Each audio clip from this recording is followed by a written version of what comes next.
என் அன்பான தமிழ் சொந்தங்களே, நான் எப்படியாவது ஒரு பெட்டர் ஃப்யூச்சர் அமைக்கணும் அப்படிங்கிறதுக்காக தமிழ்நாட்டிலேருந்து பலாயிரம் கிலோமீட்டர் தாண்டி ஹிமாச்சல் வந்து ஒரு 6 மாதம் இங்கே நின்று கொஞ்சம் கொஞ்சமாக டெவலப் பண்ணேன். ஆனால் அதை ஃபுல்லாக கம்ப்ளீட் பண்ணுறதுக்குள்ள நிறையா பிரச்சனைகள். ஸோ இங்கேருந்து கிளம்ப வேண்டிய சூழ்நிலையில் இருக்கேன். நாளைக்கு காலையில் சண்டிகர்லேருந்து என்னோடய ட்ரெயின், நைட்டு ஒரு 3 மணிக்கு நான் இங்கே ஹிமாச்சல்லேருந்து இறங்குறேன். இந்த அழகான ஸ்டேட்டை விட்டு போகிறதுக்கு கொஞ்சம் மனசு வருத்தமாக இருக்குது. அதை விட நான் வந்த வேலையை முடிக்காமல் போகிறதுல கொஞ்சம் வருத்தம்தான். ஆனால் இடம்தான் மாறுமே தவிர லட்சியம் மாறாது. தமிழ்நாடு போனாலும் நம்ம லட்சியத்தை தொடர்ந்துக்கிட்டே தான் இருக்க போகிறோம். அதுக்கான ஒரு ஸ்டெப்பாக எடுத்து வைக்க போகிறோம். நான் ஆல்ரெடி என்னால் முடிஞ்ச அளவு எல்லாமே பேசி வச்சுட்டேன், தமிழ்நாட்டில் போய் என்ன பண்ண போகிறேன் அப்படிங்கிறத. லக்கேஜ் தான் கொஞ்சம் அதிகமாக இருக்குது, எப்படி மெயின்டைன் பண்ண போகிறேன்னு தெரில. வரும்போதும் அப்படி தான் லக்கேஜ் இருந்துச்சு. ஏன்னா கிட்டத்தட்ட ஒரு வருஷம் 2 வருஷத்துக்கு இங்கேருந்து நான் அங்கிட்டு வர்றது மாதிரி எந்த ஐடியாவும் இல்லை. ஸோ பார்க்கலாம். இங்கே இருந்து இறங்குறதுக்கு முன்னக்கிட்டு இந்த அழகான ஹிமாச்சலை ஒரு வாட்டி நான் ஷூட் பண்ணிக்கிறேன். நான் இருக்கிற இடத்துல உள்ள இந்த அழகான பிளேஸ்.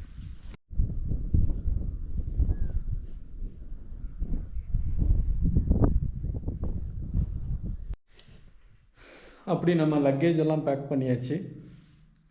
இங்கே ஒரு பெட்டி, இன்னா ஒரு பேகு, அண்ணா ஒரு பேகு, இதெல்லாம் எடுத்துகிட்டு வரணும்.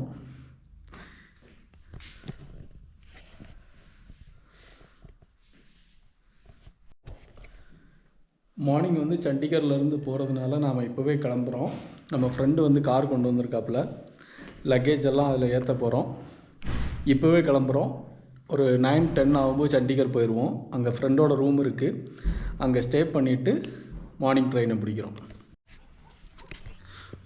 ஃபைனலி அடுத்து ஹிமாச்சல் வரும்போது தான் இங்கே வர முடியும். இந்த இடத்த நான் ரொம்ப மிஸ் பண்ணுறேன். கார் ரெடியாக இருக்குது, நான் தான் ட்ரைவ் பண்ண போகிறேன். ஸோ நேராக சண்டிகர்.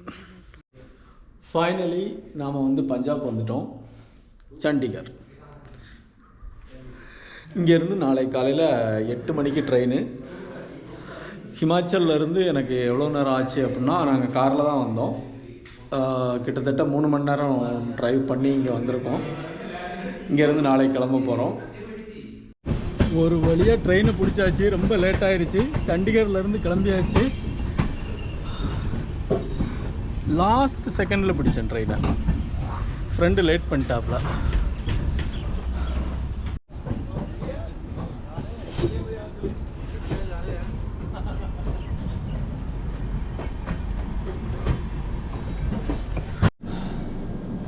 கடைசியாக 2 நாள் ட்ராவலுக்கு அப்புறமா தமிழ்நாடு வந்திருக்கேன்.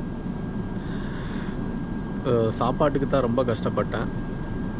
கண்டிப்பாக நீங்கள் ட்ரெயினில் ட்ராவல் பண்ணிங்க அப்படின்னா லெமன் சாதம், புளி சாதம் எல்லாம் பேக் பண்ணி கொண்டு வந்துடுங்க. ட்ரெயினில் உள்ள சாப்பாடு சுத்தமாக நல்லா இல்லை. இன்னொரு பெனிஃபிட் என்ன இருந்துச்சு அப்படின்னா, ஸ்விக்கியில் ஆர்டர் பண்ணியிருந்தேன். ஸ்விக்கியில் ஆர்டர் பண்ணதுனால எனக்கு ஒரு டைம் தான் ஸ்விக்கியில் ஆர்டர் பண்ண முடிஞ்சிச்சு. நாக்பூரில் ஆர்டர் பண்ணேன். அந்த இடத்துல நமக்கு டைமிங் இல்லாதனால கிடைக்கல. வாரணங்களில் கிடச்சி. கடைசியாக தமிழ்நாடு காற்று.